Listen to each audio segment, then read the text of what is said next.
Muito bem, pessoal, boa noite.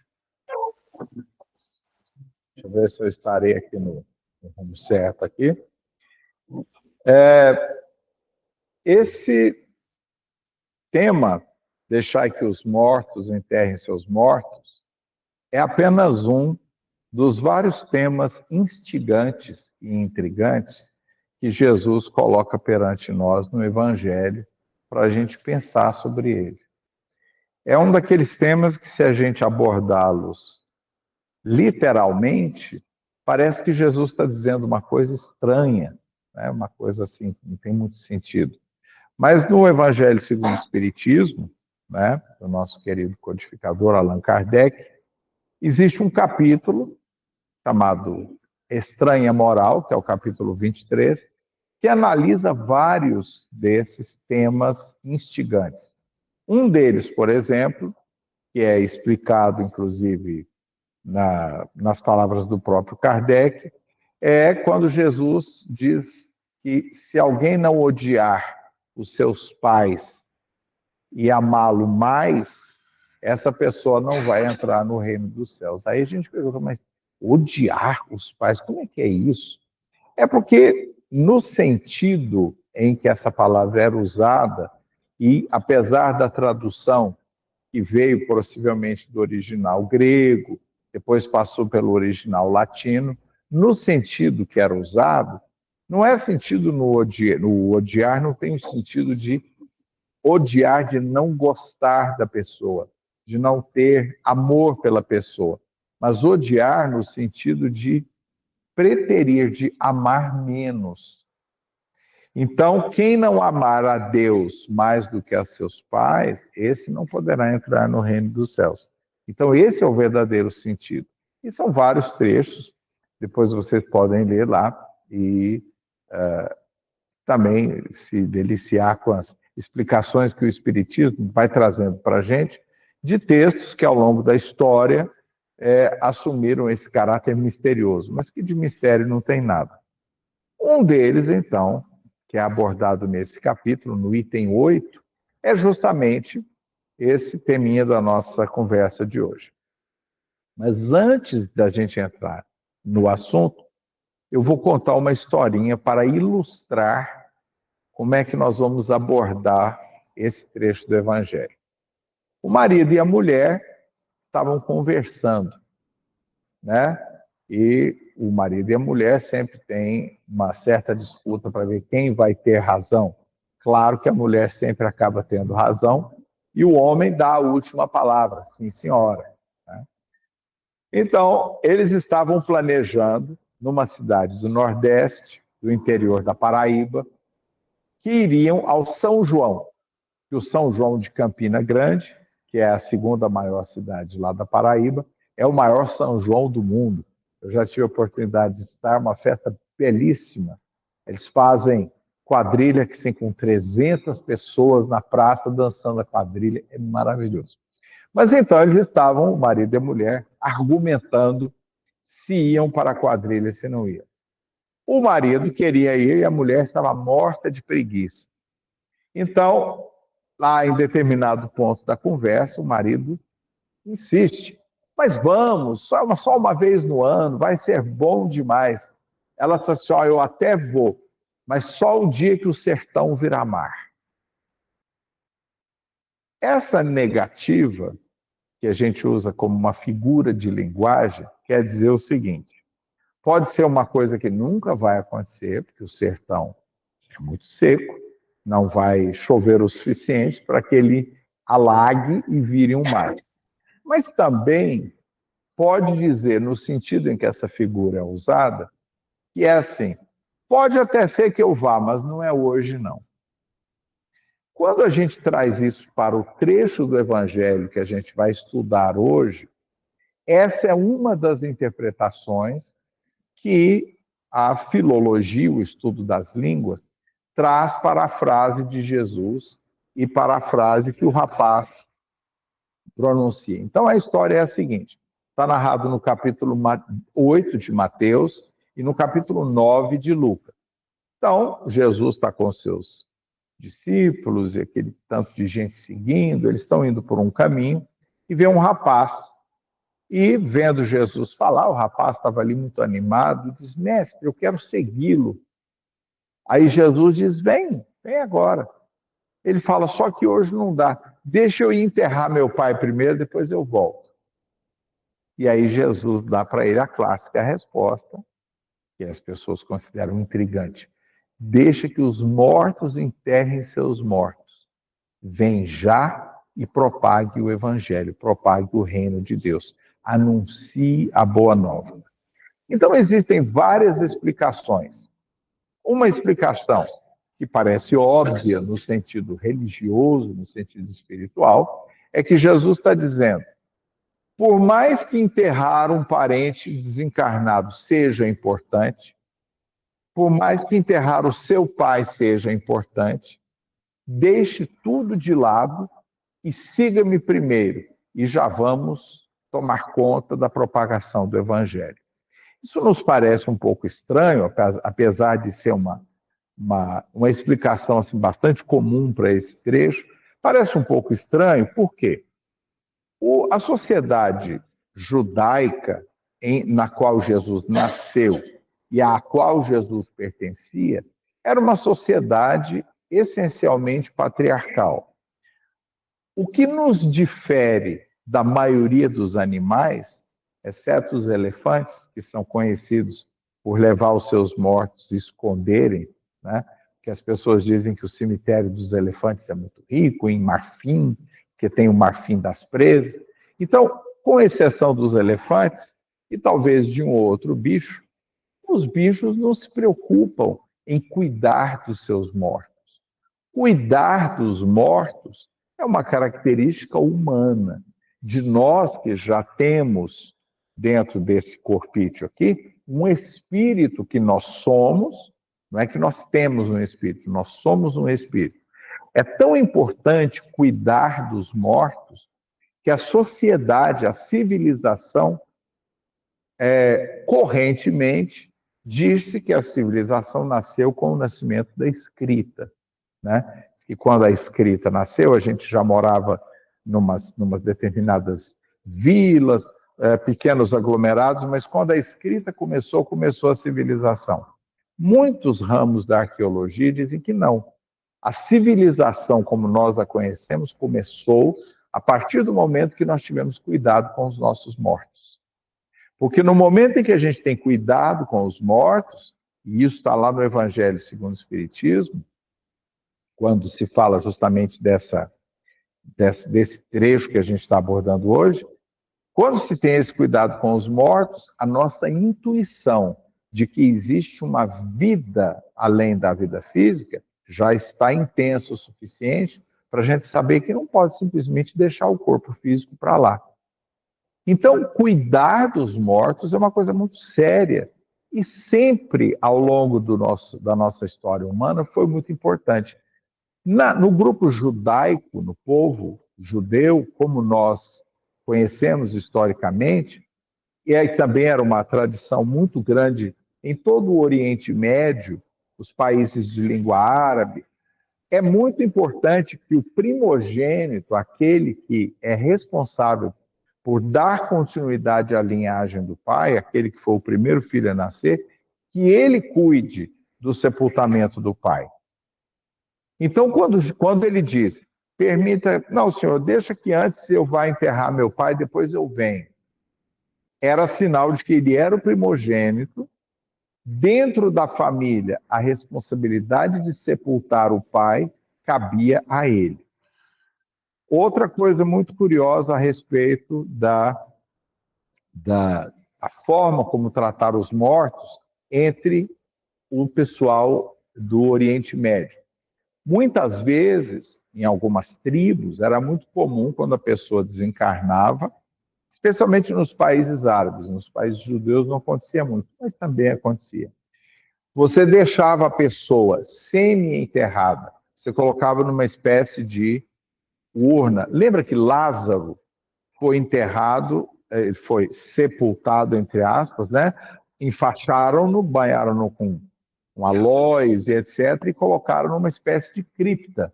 E Jesus, quando chega lá, diz, olha, rola a pedra aí, tira, e ele grita, Lázaro, vem para fora. É porque não era assim, 7 palmos como a gente tem hoje, era um aproveitamento de espaço muito menor, porque depois a gente passou a sepultar em pequenos lugares.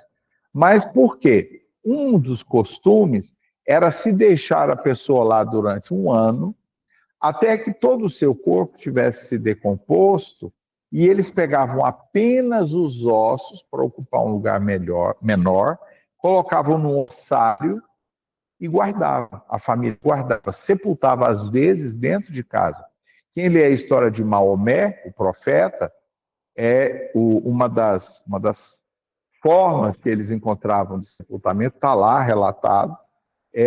Eles colocaram um dos familiares, eu já não me lembro qual, não sei se o sogro dele, mas ele foi sepultado em casa e depois eles iam proceder a guardar os ossos numa urna menor. Então você podia deixar esses ossos, eles possivelmente eram limpos e eram guardados. Então, sepultar alguém é uma coisa sagrada para nós hoje em dia, não é? Mesmo que as religiões cristãs, especialmente, né, saibam que aquele ali já não é, a pessoa não está ali mais, não é? Nós estamos sepultando o veículo físico que a pessoa utilizou para passar aquele período todo.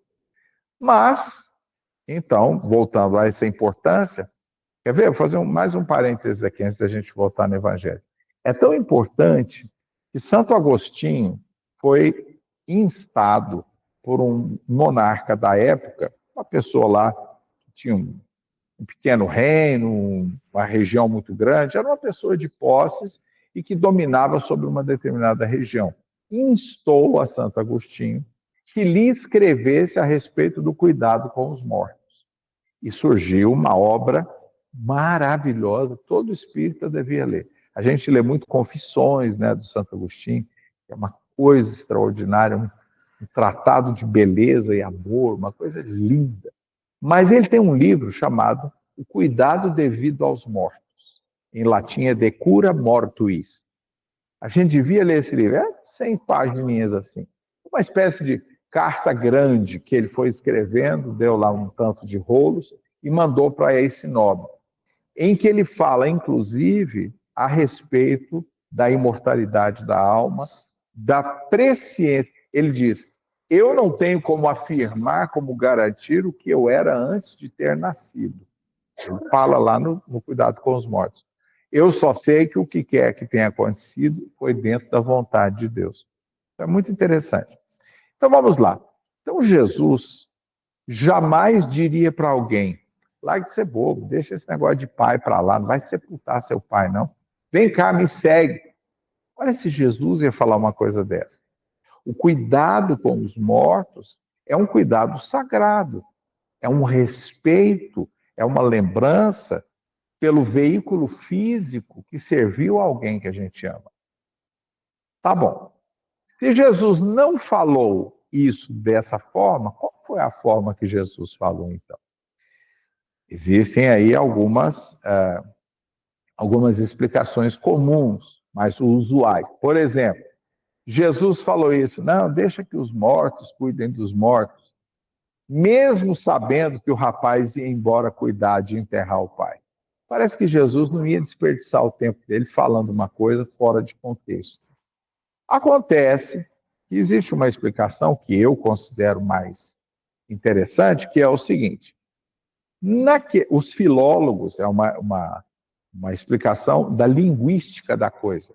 Os filólogos explicam que na época de Jesus era muito comum no Oriente Médio, em vez de falar, eu só vou de que o sertão virar mar, eles diziam assim, não, depois que eu enterrar meu pai, eu cuido disso. Quer dizer, que longa vida tem o meu pai, não vai ser agora, um dia eu dou conta. A gente usa uma muito semelhante, apesar de ter um caráter mais prático, que é o seguinte, e é muito perigoso. Quando eu aposentar, eu faço. Né? Não, vamos trabalhar na casa de não, quando eu aposentar. Jesus tem uma uma parábola que eu acho extraordinária, todas são extraordinárias, mas ele tem uma que eu acho extraordinária. Diz que um homem teve uma super recorde colheita. Ia ficar rico, mas teve uma colheita que nunca tinha tido na vida inteira. Então diz que ele mandou, contando Jesus na parábola, diz que ele mandou derribar todos os silos que ele tinha, construiu silos maiores e encheu aqueles silos com toda a produção. Diz que olhou, ficou muito satisfeito e disse: Ah, alma, goza agora o fruto do. Aí Jesus disse: Insensato, esta noite te pedirão tua alma. Então a gente não deve fazer as coisas dizendo, né? Quando eu aposentar, ou então quando o sertão virar mar, né? Ou então assim, só quando o goiano der seta. Quando o goiano der seta, não é assim? Só o dia que o goiano der seta, eu faço isso para você. Não é assim? É a mesma figura de linguagem. Dizem eles que o rapaz. Outra coisa. Que um rapaz que o pai morreu ia estar fazendo lá no meio de um povão vendo Jesus? Aí alguns podem dizer assim: não, vai ver que ele foi buscar um consolo com Jesus. Não, se o pai tivesse morrido, ele estava lá cuidando do pai, da família, dos irmãos. Ele era o primogênito. Mas, então, o sentido que parece que encaixa perfeitamente é justamente esse. Ele falou assim, então Jesus disse, então vem agora. Ele falou assim, Senhor, quando o sertão virar mar, eu venho. Quando o goiano der certo, eu venho, Senhor, porque agora eu não vou, não. Tipo assim, mais tarde, depois, o tempo não é esse. Quando meu pai morrer, eu sepultar o meu pai, aí eu vou ter mais tempo, eu venho. Parece mais lógico. Aí a resposta de Jesus parece mais lógica. Porque aí ele fala para ele: olha, deixa que os mortos enterrem os seus mortos, vem agora. Que mortos Jesus está falando? Os mortos que são mortos para o trabalho, mortos para o espírito, mortos para o verdadeiro sentido da existência. Porque eu não queria falar para vocês, não, gente. Jesus sabia disso naquela época. O que tem de gente morta andando é ou não é? Já viu o filme de zumbi? Que é zumbi, que é diz que é o morto-vivo, né? Não precisa de zumbi, não. Você anda assim nos lugares. As pessoas morrem por dentro sem nem se dar conta. E elas continuam andando, fazendo as coisas. Que a pior morte não é a morte do corpo. A morte do corpo vai acontecer. Alguém tem alguma dúvida disso? Aí a pessoa fala assim, mas esses dias eu tinha 40, já estou com 60, já estou com 70, 80. Assim que passa a vida. Não há dúvida de que o nosso corpício, um dia, ele não vai ser suficiente em funcionamento para manter a nossa vida orgânica. Mas a beleza não é a beleza do corpo físico, a beleza da vida não é a beleza da vida física, é a beleza da vida espiritual.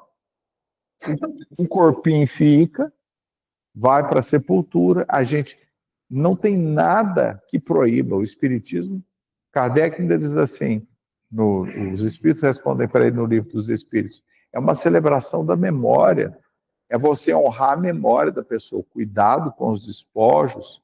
Às vezes até as pessoas guardam objetos que foram tocados por ele, como se fossem relíquias.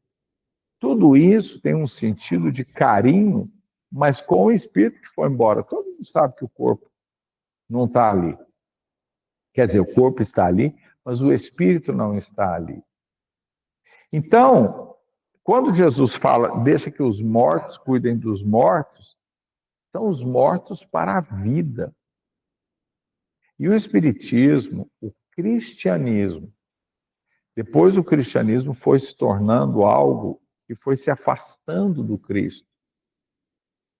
Eu adoro Khalil Gibran, gosto muito do Khalil Gibran, né? Vocês devem conhecer, grande autor, fez mais ou menos Se não fez, vai fazer agora um século que ele desencarnou acho que em 1926 ou 27. Vai fazer agora. Um artista plástico, pensador, né, natural do Líbano, foi morar nos Estados Unidos, escreveu livros maravilhosos, escreveu uma das grandes obras-primas, e eu considero uma obra-prima, que é O Profeta, que é um livro simples, mas fala do quê? O profeta, que quando ele fala no início que o profeta está se preparando para voltar para a sua terra, e que um navio com os marinheiros já todos felizes, já estão aportando na cidade onde ele mora, e vão levá-lo de volta para a terra, isso é a morte. Ele estava no momento da morte. E as pessoas da cidade começam a pedir, não, antes de você ir, fala mais um pouquinho disso, fala mais um pouquinho disso. Aí ele vai falando de diversos assuntos. 1,5 página cada capítulo, mas de uma beleza. Mas o Khalil Gibran, ele tem um livro maravilhoso, que eu não vou lembrar o título completo, mas é não sei o que, Areias. Não sei o que, Areias. Eu acabei de ler um livro dele agora, lindo, esses dias, que chama Jesus, o Filho do Homem.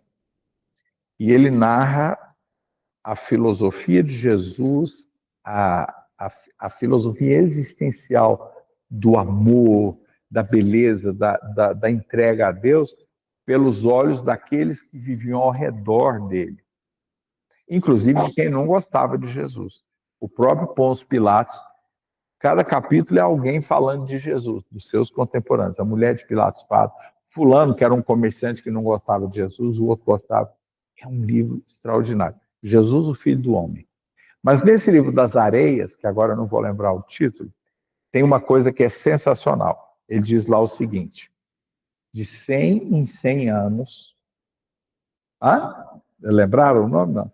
Mas qualquer... é Areias, vocês vão lembrar. Mas ele lá diz o seguinte, de 100 em 100 anos, nas montanhas perfumadas do Líbano, Jesus, o Cristo, se encontra com o Jesus dos cristãos. Olha só a coisa extraordinária. Ele diz, nas montanhas perfumadas do Líbano, de 100 em 100 anos, o Cristo, né, o verdadeiro, se encontra com o Jesus dos cristãos, e eles conversam. Diz que depois de algum tempo, não tem outro. Até hoje não aconteceu nada diferente disso. Um vira para o outro e fala, meu amigo, nós nunca vamos nos entender mesmo. Vai com Deus até daqui 100 anos. Areia e espuma. O maestro Google é uma coisa maravilhosa, né? Então vejam só a sensibilidade do Khalil Gibran. Eu lembrei dele por quê? Porque eu disse que a mensagem de Jesus, com o tempo, foi se distanciando do Cristo, e as religiões cristãs foram cobrindo, engessando a mensagem de Jesus de uma forma trágica, muitas vezes, porque eles vão tornando coisas reais, imutáveis, inquestionáveis, e essas coisas, muitas vezes, se afastam profundamente daquilo que Jesus disse.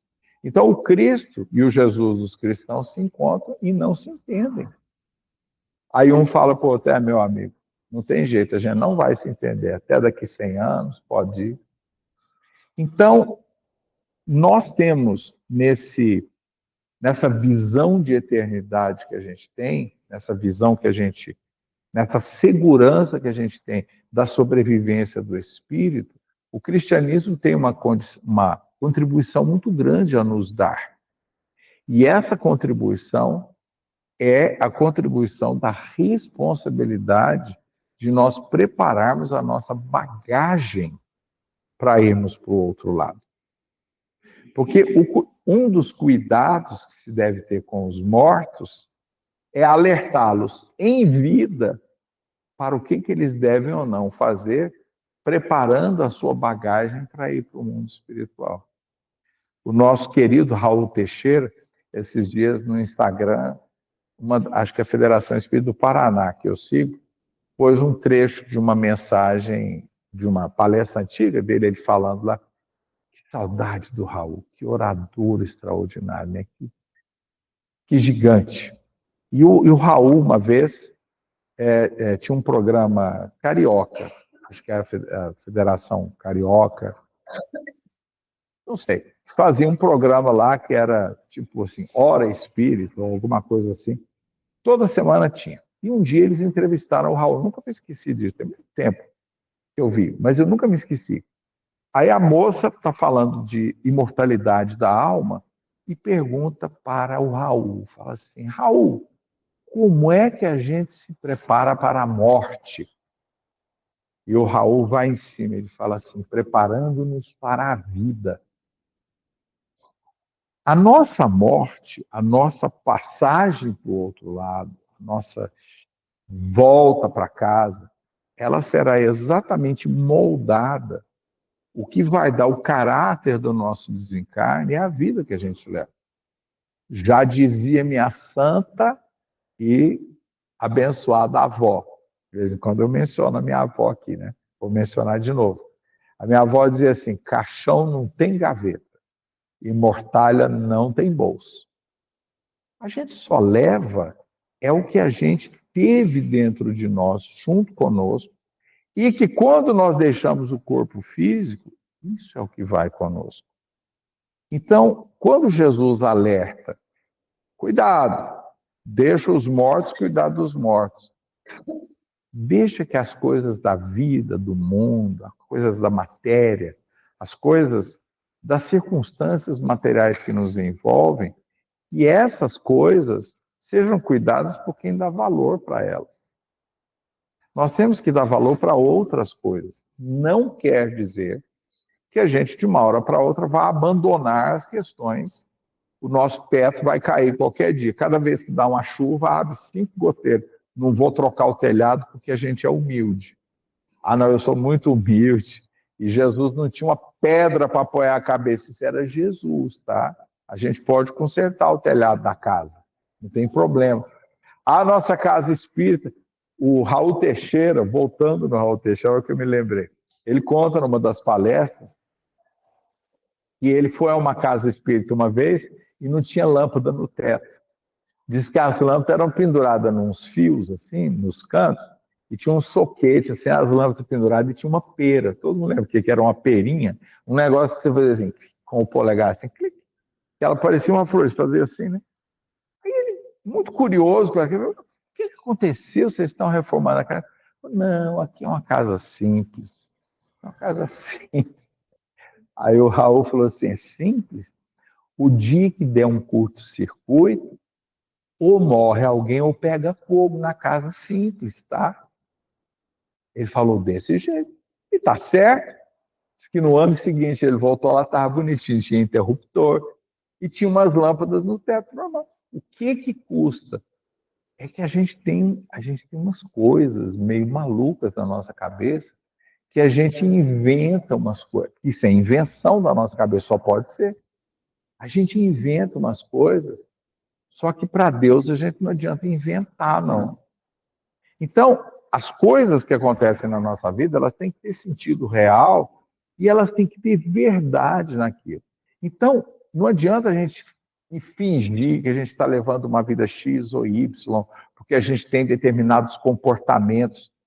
É o coração que importa. O que está vivo ou o que está morto não é o que está por fora da gente.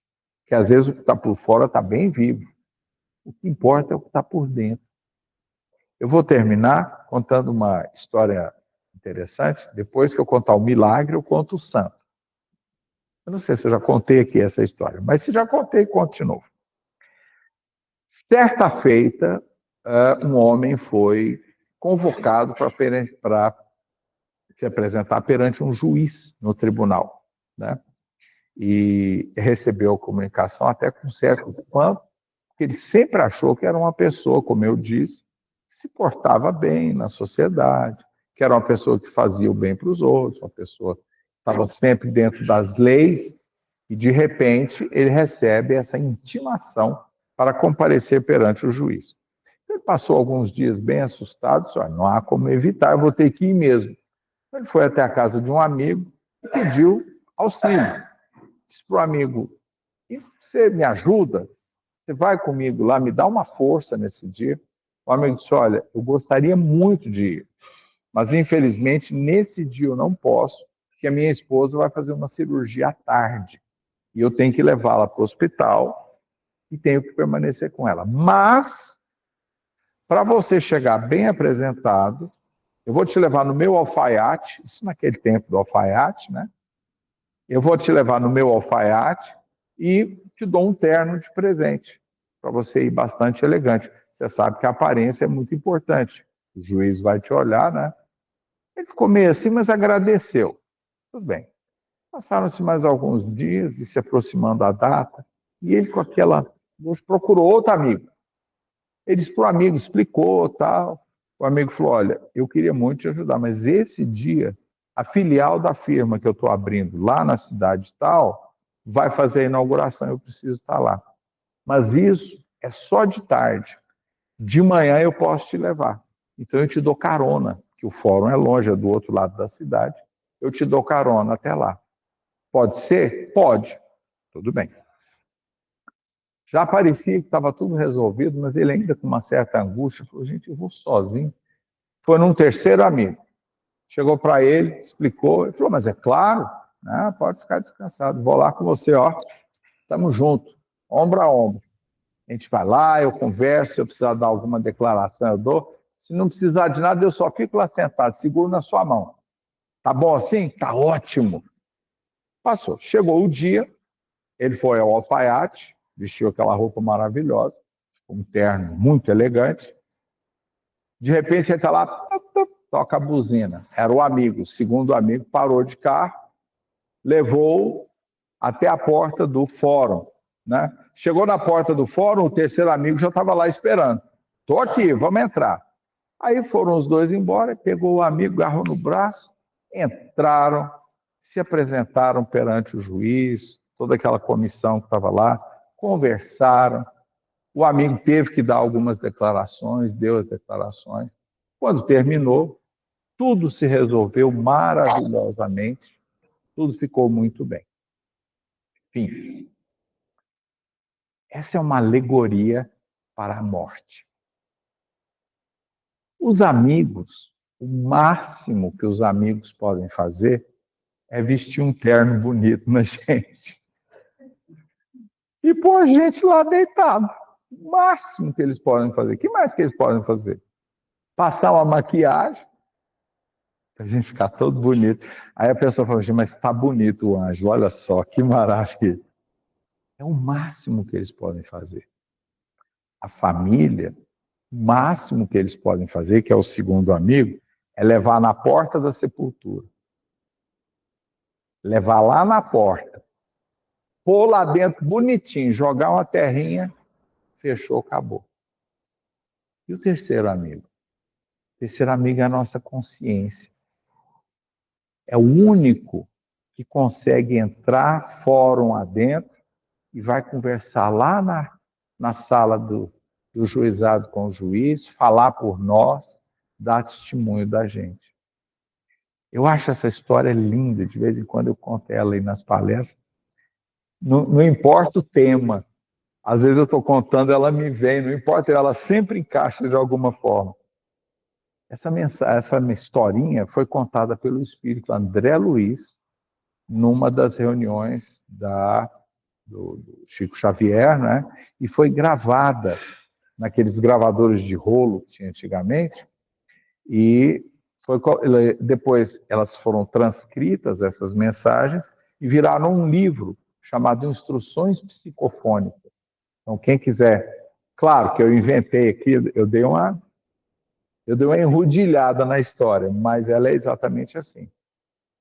Vejam que coisa interessante, o Espírito nos conta, com essa alegoria, como é que nós devemos nos portar. Então, gente, vamos atender ao pedido, ao convite de Jesus. Jesus não obriga a gente a fazer nada, nada. Mas ele convida assim, deixa as coisas mortas para lá e que elas cuidem de quem gosta das coisas mortas. Cuide você das coisas vivas. Cuide você das coisas que você pode levar na bagagem, que é o terceiro amigo que vai te acompanhar. Que os outros dois é só a roupa bonita e levar na porta do fórum, tá? Gente, grande beijo no coração de todos. E o semestre que vem a gente está aí ainda, né, Vilma? Se Deus quiser. Tá. É isso aí. Obrigado, gente. Ah, sim. O coral vem aqui também.